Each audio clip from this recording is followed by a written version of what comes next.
বাঙালির কাছে রবিবার মানেই মাংস, কিন্তু যারা চিট ডেতেও আমার মতো হেলদি এবং টেস্টি খেতে পছন্দ করো, এই রেসিপিটা তাদের জন্য। কড়াইতে তেল দিয়ে প্রথমে কিছু গোটা গরম মশলা, তার সাথে পেঁয়াজ, আদা, রসুন, কাঁচা লঙ্কা এবং সঙ্গে গোটা জিরে, গোটা ধনে দিয়ে একটু ভেজে নেব। এর মধ্যে কিছু ভেজানো ভাজা বাদাম দিয়ে আমি একটা স্মুথ পেস্ট তৈরি করে নেব।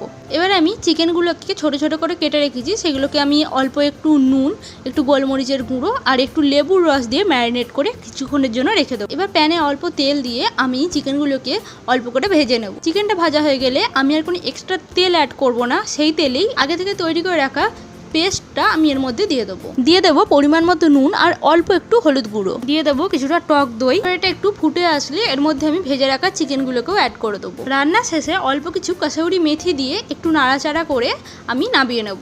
রেডি হয়ে গেল আমাদের cheat day special healthy and tasty chicken. এটা লাঞ্চ কিংবা ডিনারে ভাত, রুটি কিংবা পরোটার সাথে অসাধারণ লাগবে।